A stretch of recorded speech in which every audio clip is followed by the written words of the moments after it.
Let me read to you a passage from the 19th chapter of St. Luke's Gospel, verses 41 to 44. It's the Gospel for Thursday of the 33rd week in Ordinary Time, Year 2. St. Luke writes, As Jesus approached Jerusalem and saw the city, he wept over it and said, If you, even you, had only known on this day what would bring you peace. But now it is hidden from your eyes. The days will come on you when your enemies will build an embankment against you and encircle you and hem you in on every side. They will dash you to the ground, you and the children within your walls.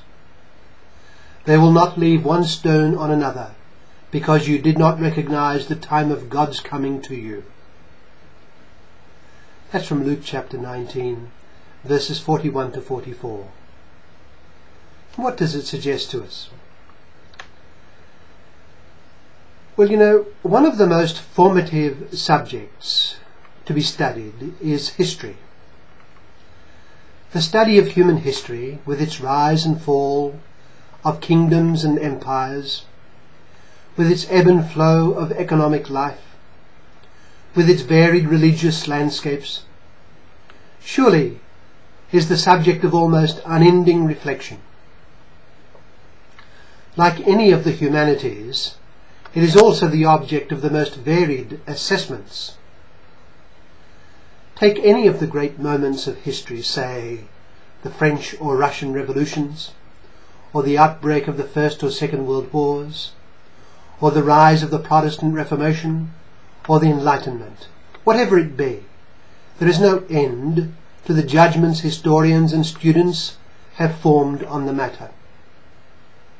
One could even fall into the scarcely conscious assumption that a truly objective judgment is impossible because of the great difficulty of attaining a consensus on anything. Well, this difficulty would surely recommend an openness to perspectives on history coming from, say, revealed religion. What do I mean? Well, allow me to give an illustration. When I was a youth at school, I had a special love for history, both ancient and modern.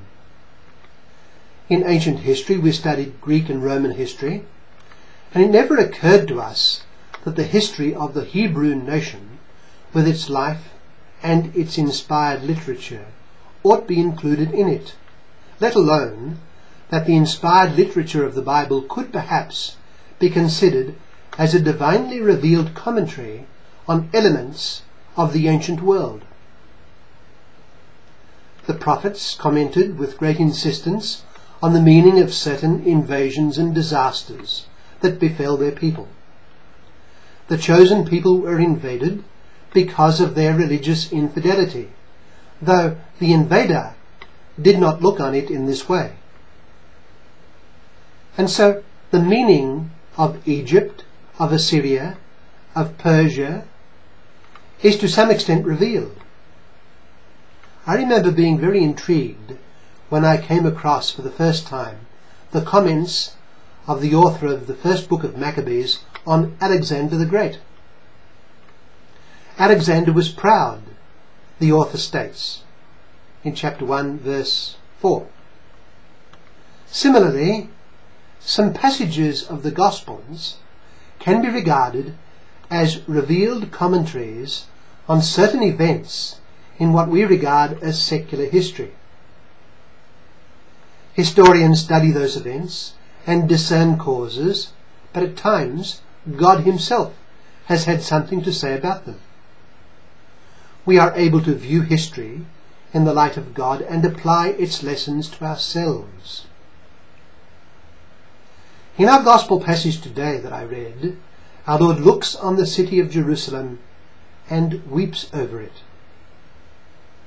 Consider Christ, the strong man of his time and people, who had withstood the powerful opposition of the leaders, the scribes, the Sadducees and the Pharisees, the man who would go willingly to his death in witness to the truth of himself and his teaching. He was now weeping over the city. There is another occasion when our Lord is portrayed as weeping. It occurs in the Gospel of St. John at the tomb of Lazarus, his friend. He had just arrived, and Lazarus had been in the grave for 4 days. He wept, and the people watching nearby saw his tears as manifesting his love for Lazarus, his friend.